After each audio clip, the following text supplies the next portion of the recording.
Welcome to How to Talk to Kids About Anything with Dr. Robyn Silverman, a podcast loaded with practical tips, powerful scripts, personal stories, and simple steps to make even the toughest conversations easier. So get ready to get the information you need to make the impact you want from someone you trust, your friend, parenting expert, Dr. Robyn Silverman. Hello and welcome to How to Talk to Kids About Anything, where we give you the tips, scripts, stories, and steps to make even the toughest conversations easier.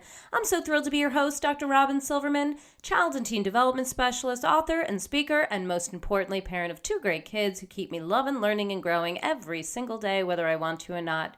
Believe me, I get it. It's not always easy, but we're in this together, and we've got a lot of wonderful people to help us along the way. Now, bullying is a hot topic these days. Of course it is. Studies tell us that more and more bullying can have a lasting effect on a person's mental health. Not to mention, we hear tragic stories about children feeling hopeless and helpless when they are being bullied, even some who've turned to hurting themselves or suicide because they don't see an easy way out.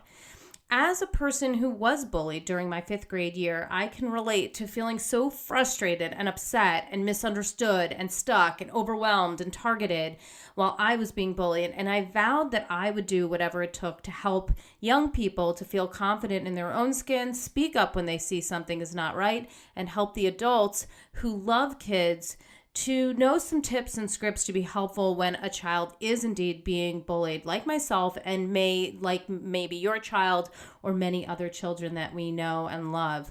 You've heard the podcast with Rosalind Wiseman when we spoke about creating a culture of dignity among young people, and we did, of course, touch on the topic of bullying. Now we have one of my friends and colleagues, Carrie Goldman, on the show to talk about bullying in particular.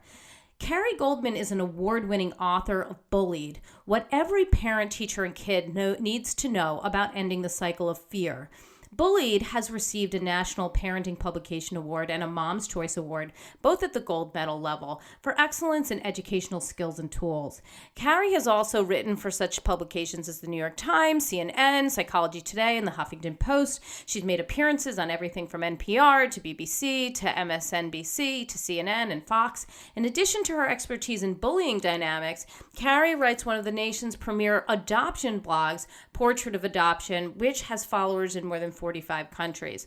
Her acclaimed children's chapter book is Jazzy's Quest, Adopted and Amazing. That came out in June 2015, and the sequel, Jazzy's Quest, What Matters Most, which came out in November of 2016. You can find out more about our fabulous guest, Carrie Goldman, at carriegoldmanauthor.com. We're so excited to have you on for this one. We know we're having you on again to talk about adoption, but for this one, we're going to focus on bullying. We're so thrilled to have you. Carrie Goldman, thank you so much for joining us on How to Talk to Kids About Anything. Thank you so much for having me, Robyn. I'm very happy to be with you. Oh, well, we're thrilled to have you too. I know you've had some busy times lately, and we're really happy that after such busy weekends, I know you had your daughter's bat mitzvah this past weekend. You are still here with us, bright and early, ready to go. Always ready to go. That's the motto. As a parent is. And so before we get in the meat of the matter, for those who haven't had the opportunity and the pleasure to meet you and read your fabulous book, your books, you listen to you speak, would you just take a moment to tell us what gets you up in the morning? What are you thinking about before you go to sleep at night? You know, what are you passionate about and why bullying? Well, it all started, interestingly enough, I'd say 7 to 8 years ago now, when my oldest child, who was a first grader, was having experiences at school being bullied. And at the time, I was a journalist and a parenting writer, and I would write about all different topics. And I started writing about my daughter's experiences being bullied. And the responses from people around the world were so effusive and so unbelievably empathetic that I realized that my daughter's story was striking a responsive chord with people everywhere. And I took basically like a 2-year sabbatical where I stopped writing about everything else, and I intensely researched bullying and bullying related behaviors, why they happen, how to change them, how to make it better. And that was the groundwork for my book, Bullied. And so ever since then, I just find it fascinating to continue to deepen my interest in this topic. It's not just bullying now, but it's also just how to help kids deal with any unhappy social experience, whether it's just normal social conflict or fighting with friends or feeling excluded, all which are not necessarily the same as being bullied. And, having 3 kids who range somewhat widely in age, I've got a little 6-year-old and I've got a teenager and one in between. I'm definitely seeing the full range of behaviors and how they change. So it's fascinating for me to think about how the techniques that I used to help my 6-year-old with social pain have to be completely different from the ones I used to help my teenager. Mm-hmm. And I love to think about that. I love that too. You mentioned something about how certain things, it's not bullying, maybe it's something else, but it's all related to social pain. I would love for you to just give us like the small vocabulary lesson, because this gets really garbled up. How do I know the difference between bullying and what is considered really normal social conflict? Well, that's a great question. And there actually are some pretty easy criteria that you can use to check and see what situation you're facing. So let's say your child gets in the car, and says, Mom or Dad, they're being mean to me. Kids are being mean to me. Before you have a panic attack, slow down and take a deep breath. And these are the things you need to ascertain to determine whether or not it's bullying or normal social conflict. 1, is it repetitive? Bullying has 3 categories, and they must all be fulfilled for it to be considered bullying. So bullying is repetitive, it's unwanted, meaning that it's not just kidding. Lots of times the kids who are doing the bullying, when called out on it, will say, I was just kidding. Mm-hmm. But if your kid doesn't think it's funny, if your kid's not laughing, then it's not really just kidding, because both parties have to be laughing for it to be kidding. So you ask your kid, is this repetitive? Has it been going on for more than a few days? Mm-hmm. Are they laughing but inside you're crying, so that it's not just kidding? And then here's the important one. This is the one that distinguishes bullying from normal social conflict. And that is there a power imbalance? Yes. And kids might have trouble understanding what that means. So I'll give you 2 or 3 examples of a power imbalance. If it's multiple kids against your kid, if it's an older or bigger kid against your kid, if it's a kid with more perceived popularity, someone who has 1,000 Instagram followers and your kid only has 20. Mm-hmm. One of the ways you can tell if there's a power imbalance is you could ask your kid this simple question. You could say, are you afraid that if you confront this kid, that kid could make other people stop hanging out with you? So a power imbalance is someone who has the power to say to other kids, don't hang out with him, don't hang out with her. Otherwise, it's normal social conflict. Think about the 2 friends who might constantly get into fights and say mean things to each other, and it really is painful, it really is repetitive, no one's kidding, but neither kid is afraid the other one's going to ruin their social life. Neither kid's afraid to say to the other kid, cut it out, you're being a jerk. It's that fear of the power imbalance that lets you know, oh wait, this is not normal social conflict, this is probably something more. Oh, I love that. I think that question has just a great way of getting at the soul of the situation. And you and I think very similarly about this. When I talk about bullying, I also talk about that power imbalance. And, we even see it with kids who may have special needs versus somebody who might be typically developing. And, that there are kids who are seen as, weaker or maybe just less significant in the realm of the peers. Like, oh, they're not the popular ones. They're not the ones that people want to sit with. And, that can be a really frustrating situation. I think that power imbalance is very important, because we do hear a lot about kids who are saying things like, this person is mean to me. And especially when she's with this person, and this person, they're that much more mean. Well, how much more powerful did that person just get? So maybe when they're alone, they may not really be in a situation where they're bullying or they're making it very hard for you and you feel like you can handle yourself. But when they pair up or they make a group, that same child might. It's amazing. And that's actually one of the reasons why, if you do think it's probably normal social conflict that turns into bullying when they're together, your best chance is to isolate that person out from their peers when you talk to them about the behaviors. A social worker should pull the child who's the aggressor in individually away from the peers to try and break through, not pull them in as a group. I think that's important.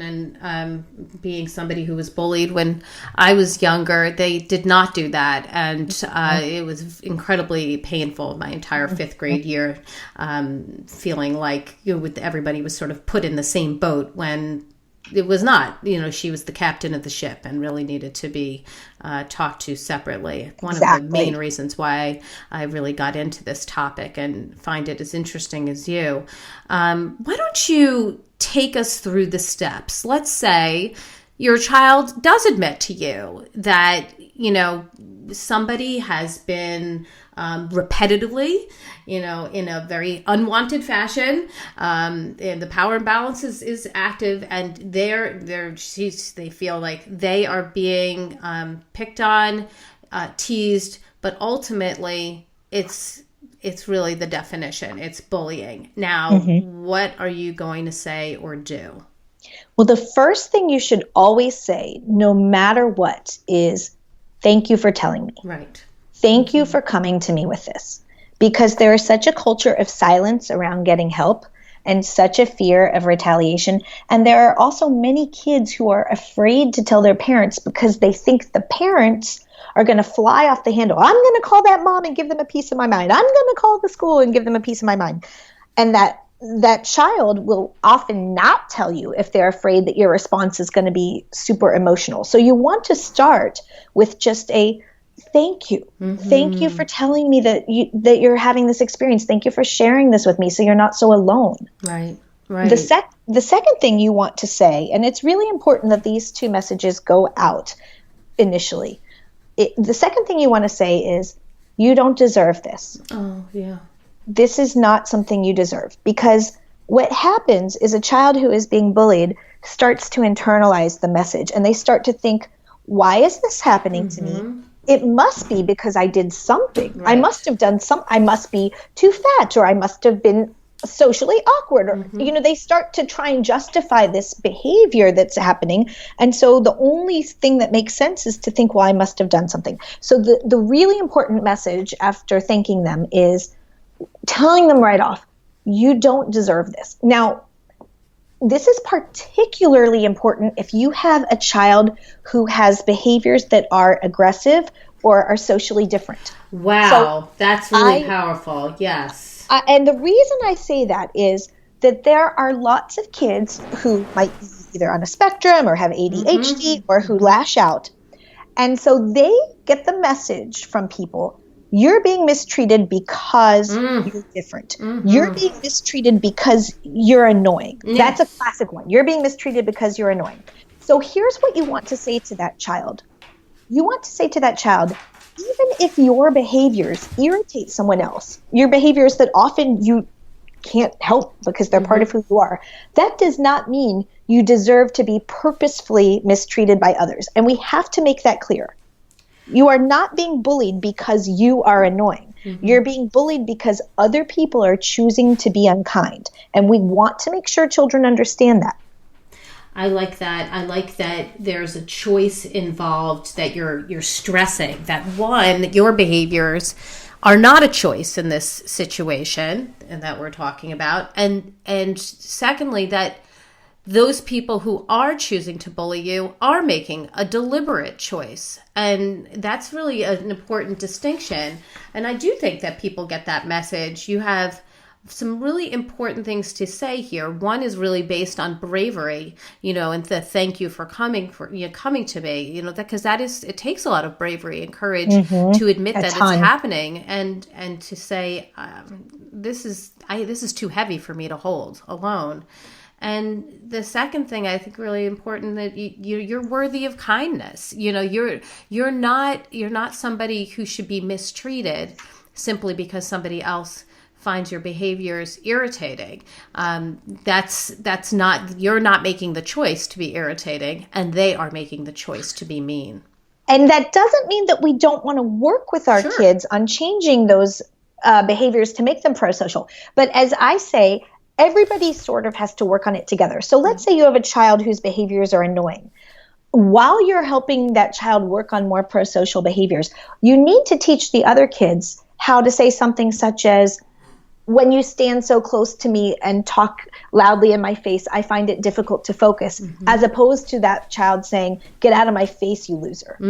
So there's a difference. We have to teach everyone how to talk with respect and kindness.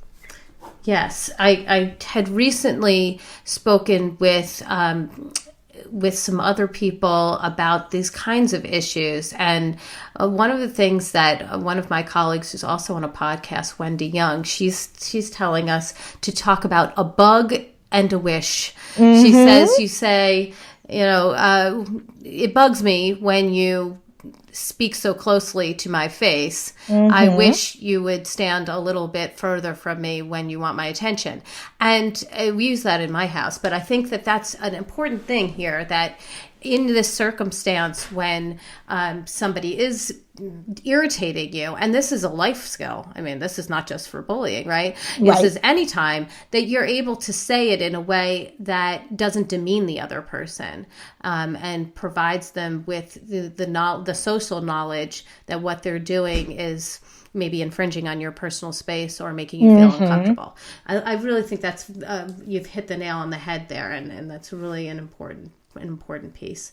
So I like the script, and I think that's all important, but one of the complicated issues that come up, as you know, is that when you have a child, it's not always like the quote unquote like storybook bully that's picking on them, right? It's really the friend, right? And so what are you supposed to do or say when your child comes to you and says, this child is doing these behaviors, they are unwanted, I feel threatened in a way, and that child is saying, but I still want to be friends with her, or I still want to be friends with him. So now what situation am I in? What am I supposed to do here? Well, you're in a more complicated situation, definitely. And unfortunately, this is often the more likely case. Most of what kids go through is bullying within their peer groups. And funnily enough, within each different group, you sort of have this same dynamic. So within the group of girls or boys that are the most popular, they have their tier of bullying behaviors. And within the group of kids that are on any sports team or the computer kids or whoever, they all kind of jockey for social position within their own groups. So regardless of which group your kid is in, whether your child is the most popular or the least popular, they probably do experience social pain and jockeying for position. And it's normal. So reassure your kid, this is a common experience. I know it feels really awful, but it's not happening just to you. Reassure your child that even the kids who are at the top of the social pecking order struggle with feelings of insecurity. So then you have a couple things you need to help your child figure out.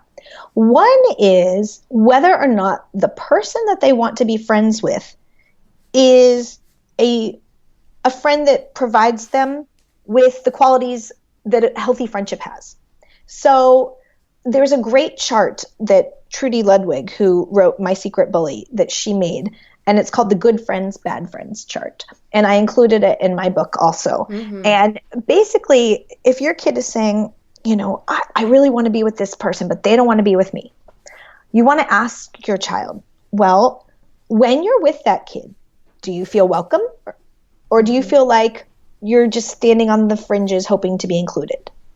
And you want to say, do you feel like that kid talks to you always when they see you because they're happy to see you? Or do they just talk to you till someone better comes along? Oh, painful. It's so painful. You want to ask that kid when this person is not near you, do they say good things about you? or do they say unkind things about you? So good friends say good things about you when you're not around. Bad friends say bad things. And here's one of the most important. Good friends let you choose your own other friends. Bad friends make you feel like you have to have a certain group of friends. So let's say that you're walking to school with someone who you're desperate to be friends with, and you see another kid who you really like and who you care about, but you're afraid to go over and talk to the other one because you're afraid of the disapproval of the friend you want. That's telling you the problem isn't with the person you're ashamed to be seen with.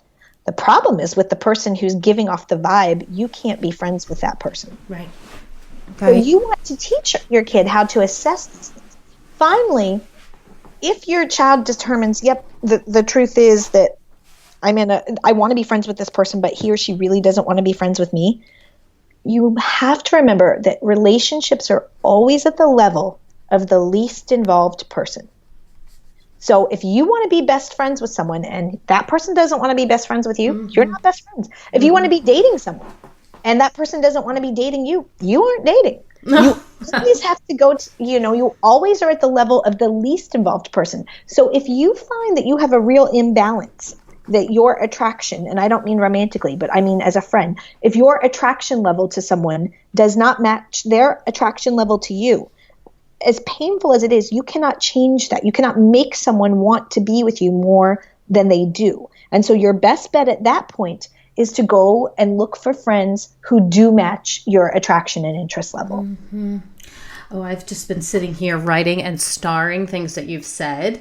I love that you're talking about, do they let you choose your own friends or not? And I love that you're talking about that it's at the level of the least involved person. That is so intuitive and important to relay and painful. And I know, I've been on the sort of receiving end of the person who would talk to me and invite me over and wanted to be my best friend when I was alone with her. But when she was around other people, wouldn't talk to me, acknowledge me, or would be mean to me. And it's horrible. It's very damaging. Yeah, it's still shaped for me. And if I'm just being completely blunt and honest, it's still shaped for me how I deal with my relationships now, for better or for worse. Yep, it affects us. It affects us, and the trust level, I love my friends and I will keep them forever. But I feel that there's some barriers I have to get through in the beginning of certain relationships because I'm still raw from fifth grade. You're scarred. Yes. Yeah, you're scarred. Yeah. Absolutely. Yeah. And I see it with my own daughter. I see it, my oldest daughter who has had the most difficulty socially. She's a little different. And kids who are different are more at risk. Yeah. And I just see with her that desperate desire to be included, but also the protective walls that she puts up. And I understand that is a defense response. Beautiful. It's I think what you're hitting on is just so important, because instead of walking away from this podcast just knowing that bullying is a problem and maybe one or two things to do, we actually are getting the words to say. And I'm sure that other parents feel such a relief to have that bit of information. Can you tell us what happens? Because I feel like this happens often. Like, what happens if your child is on the receiving end of being bullied, but they're not going to let you help? They've said they want you to stay out of it. They don't want you to get involved. Now, what does that leave us? Where does that leave us? What should we do? What do we say? So first of all, again, you thank them for even telling you, because even if you think that they're not letting you help in the ways you want to help, by being a person they can talk to, you are helping because they're no longer carrying that burden alone. So some parents really struggle with the idea of, I can't call the school, I can't call the parents.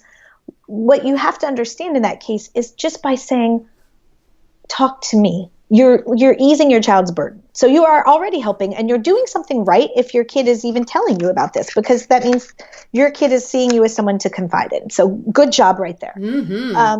the second thing is you might want to try and figure out why they don't want you to help. Usually, the reason they don't want you to help is they're afraid that your help will lead to a situation in which they're retaliated against. Exactly. Okay, so they're afraid you'll get the other kid in trouble, and then that kid will treat them worse. Right. So I actually have a worksheet, and I can email it to you. Love it. That I have kids do with their parents. And to take away some of that fear of mom or dad is going to make it worse, I say that what you want to do is find out 3 specific things from your child.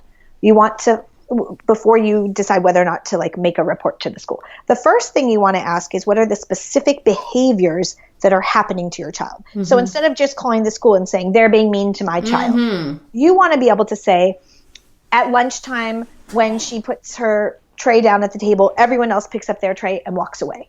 Or when my son speaks up in class, everyone rolls their eyes and snickers. Or you want the very specific behaviors. You want to stay away from the labels of mean or bully. Yes. So the first thing is, what is happening? The second question that you want to ask your child is, how is this affecting you specifically? And it might be, well, mom, I'm hiding in the bathroom during lunch because I'm afraid to go in the cafeteria. Or, well, I have a stomach ache and can't do PE because I don't want them to see me change into my gym uniform. Or it could be the chance where your kid says, Mom, I'm cutting. Or, Mom, I'm binging and purging. So, you want to give your kid a chance to say, these are the behaviors that's happening. This is how they're affecting me. And then the third part of the paper, and this is the most important one, is what would you like to see happen in the kid's ideal world? Maybe all the kid wants is have the locker changed. Maybe all the kid wants is for, the PE teacher to have a talk with the kids involved about how everybody is a different body. And, you don't know, but give your child a chance to have a say instead of feeling like you're the one that's going to go storming into the school trying to fix it. And so once you've got that worksheet, it's much easier for a school, because it's very hard for schools if you call and say they're being mean, do something. That's not really very actionable information. Right. But if you call a school and say, this is what's happening in this period, this is how she or he feels about it, and this is what my kid would like to see happen, at least you have a starting point for trying a solution. Oh, this is very important that it's actionable. And I think that usually when, these behaviors start to happen, it's great that we can write down what's happening. We can even write down the date that, our child is telling us about it. Right. You need that record. So that you see the consistency. Like, when did this happen? And, this happened again. And now you've got, the dates and where it happened. And the school needs that too, to be honest. Yes, exactly. The school will need that so that they can address it. And when they're filling out the reports, and especially, in New Jersey, we go to the nth degree on this, but when they're filling out the reports, they're able to write down those specific behaviors, exactly what had happened, and also call in other people who may have been eyewitnesses or bystanders in those situations, and be able to say, you were at lunch on Thursday, and I understand you were sitting over here. What did you see happen? Exactly. So there's many reasons that, we can do this, to call in other people, to be, to make sure that we're putting people in place in the situation where it's happening, right? The where, the when, we know it's happening in the hallways at this specific time. We can, the school can be more on it. So I think that's really important information. What I want to turn this on its ear, because we're talking so much about what do we do if our child says that they're bullying. Now, what are you going to do as a parent, or how would you advise others if you find out your child is the one who is the aggressor, that they're the ones who may be involved in some way, maybe not the ringleader, but maybe, or they're with friends and not saying something. What do you do in that situation when your child is causing pain to somebody else? The first thing you do is don't dismiss. If a parent comes to you and says your son or your daughter is doing this, do not, as hard as it is, do not dismiss it and say, oh, she must have been kidding, or oh, he must have been kidding. Good point. Just simply fight any urge to dismiss the behavior, because a lot of times that is the first response, is to say she must have been kidding, or I'm sure he didn't mean it. That's a classic one. I'm sure she didn't mean it. Mm-hmm. Instead, if you're that parent, the first thing you need to do is offer empathy and understanding. So, and even if you're not sure your kid engaged in the behavior, don't start with, I don't think she meant it. Start with, I'm sorry your son or daughter is having this hard time. Mm-hmm. I'm sorry that this is happening to your kid. Mm-hmm. That sounds so awful. Mm-hmm. Mm-hmm. Start with that. You're not even accepting blame at that point. You're just empathizing with another parent's pain. Right. Oh, I can only imagine how hard this is for you to make this call. Let me look into this. I will absolutely look into this. So, if you're not sure that your kid really did do what's said, because a lot of times stuff goes around, kids tell lies, who knows? Maybe your son or daughter didn't do it, what they're being accused of initially. Just start with empathy and let me investigate this, because I assure you that I will find out what's going on and I will take, action.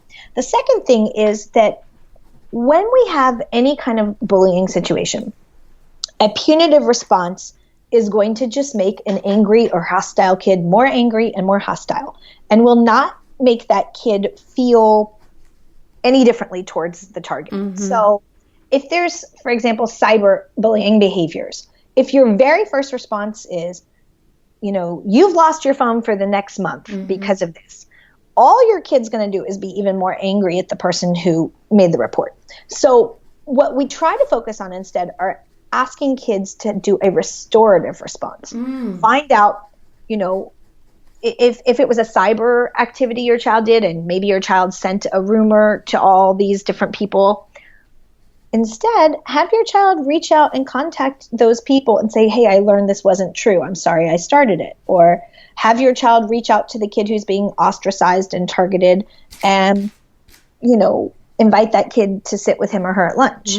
Find ways to restore the relationships rather than focus so much on punishing your child. Now, it might be that part of what happens is, and we've certainly done this with my child when she's misused her phone. Part of what happens might be that you do indeed lose your phone for a period of time, but it has to be paired with some kind of restorative response. Always, the response should be, how can we make this better? Not how can we cover this up? So you shift your focus from defending and justifying. You shift your focus as a parent from saying, well, my child did this, but it's only because your child did that. Shift your focus from that defending and justifying, and instead focus on restoration and say, well, how can we improve the situation? Oh, how insightful is that? Just that quick shift, remembering to breathe and take that moment, and instead of having the knee-jerk reaction, right, which is when adults have the problem with this too. I mean, adults are very quick to defend and justify when called out on their mistakes. Sure. And really, the fastest way to smooth things over is to be brave enough to say, wow, I hurt you. What can I do to make it better? Right.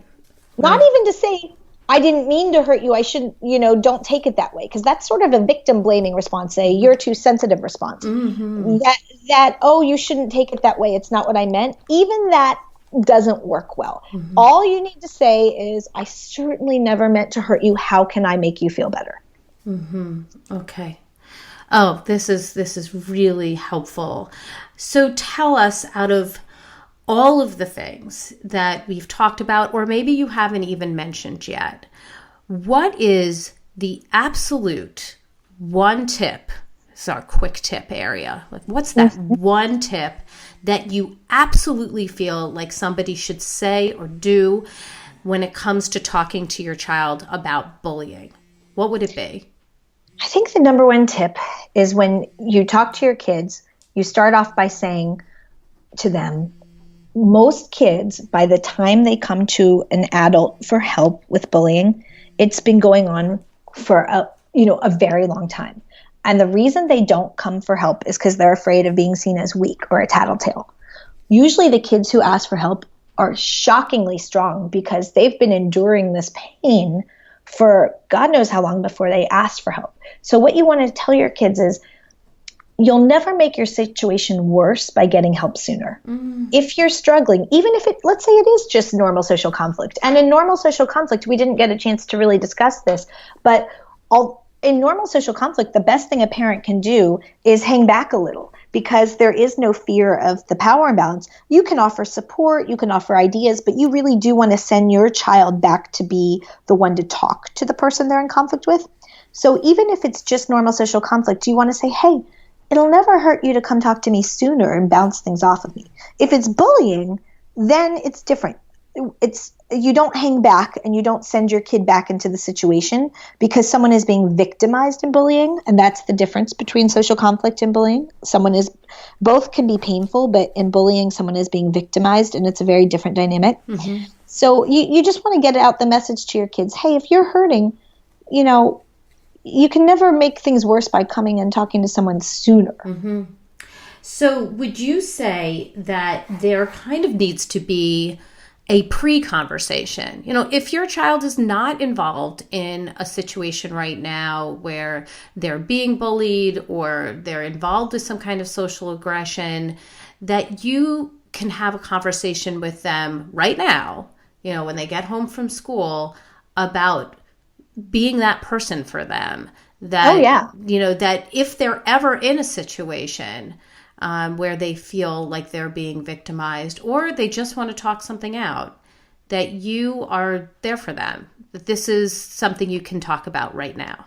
It is. And the other thing you can talk about with them is, and this is more to the effect of the bystanders, that there's really never a case to be made for being just a bystander. Like, you can always act as a witness or an ally to someone in trouble. Now, let's say that your child sees someone being picked on and they don't feel comfortable, saying something in that moment.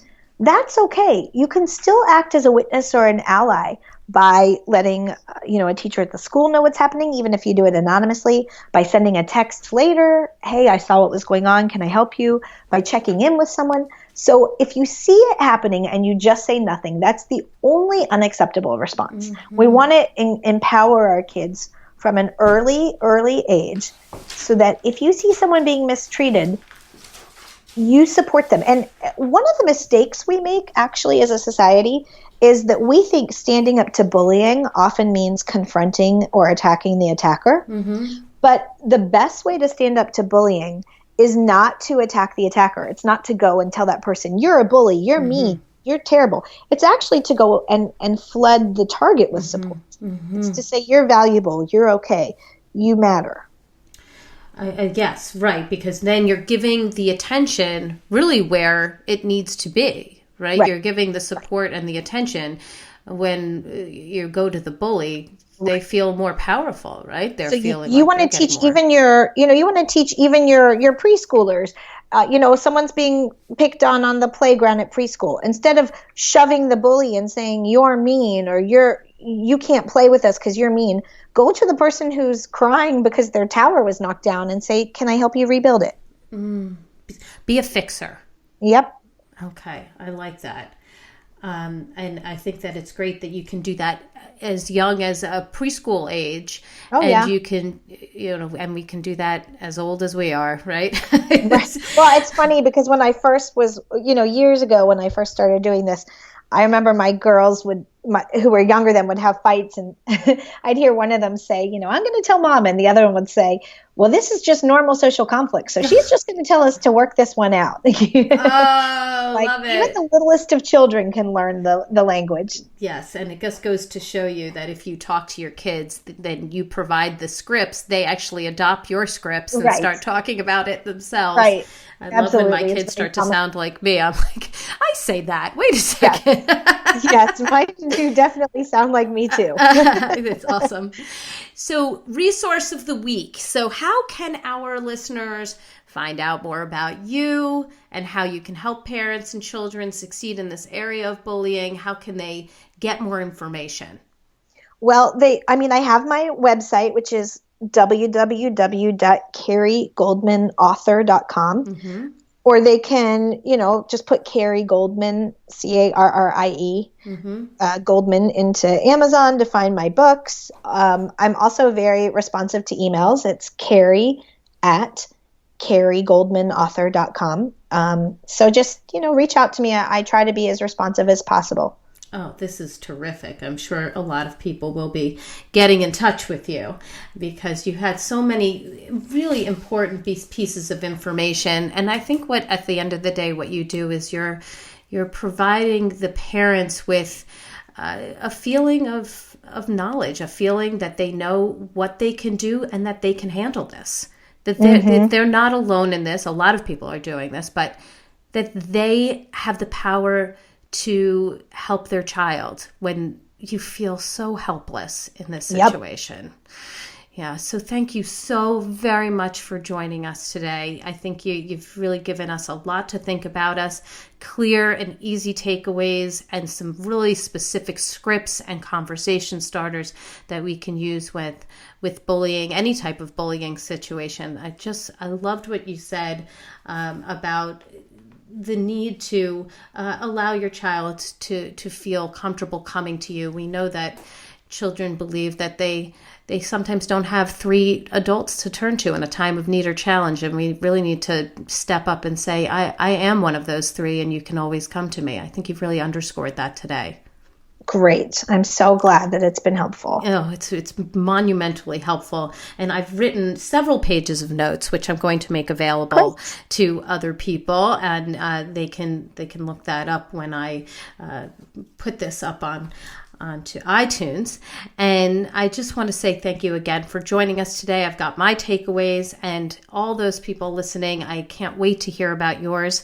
I'll be sharing what I've learned, but I'd like you to share what you've learned. So please come to drrobynsilverman.com or to facebook.com and go to Dr. Robyn Silverman. We'll be talking all about this podcast. We'll talk about it on Twitter, and please get involved. We want to hear your stories. I hope that Carrie Goldman, you'll come and talk to us when we have this out there for everybody to listen to and answer questions if somebody has one. Will you do that?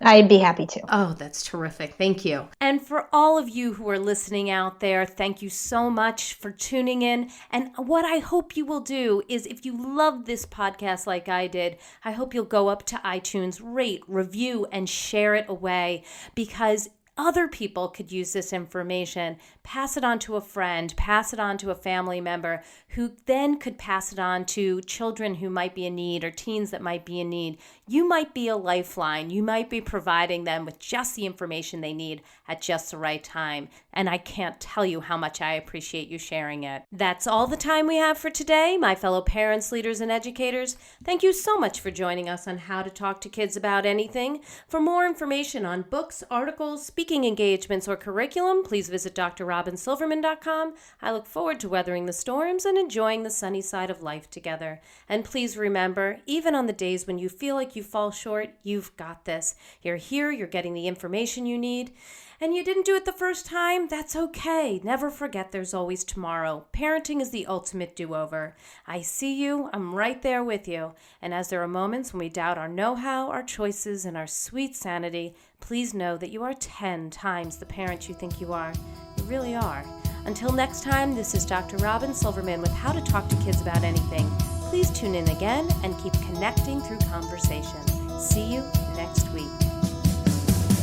You've been listening to How to Talk to Kids About Anything with Dr. Robyn Silverman. For more information on books, articles, speaking engagements, or curriculum, please visit drrobynsilverman.com.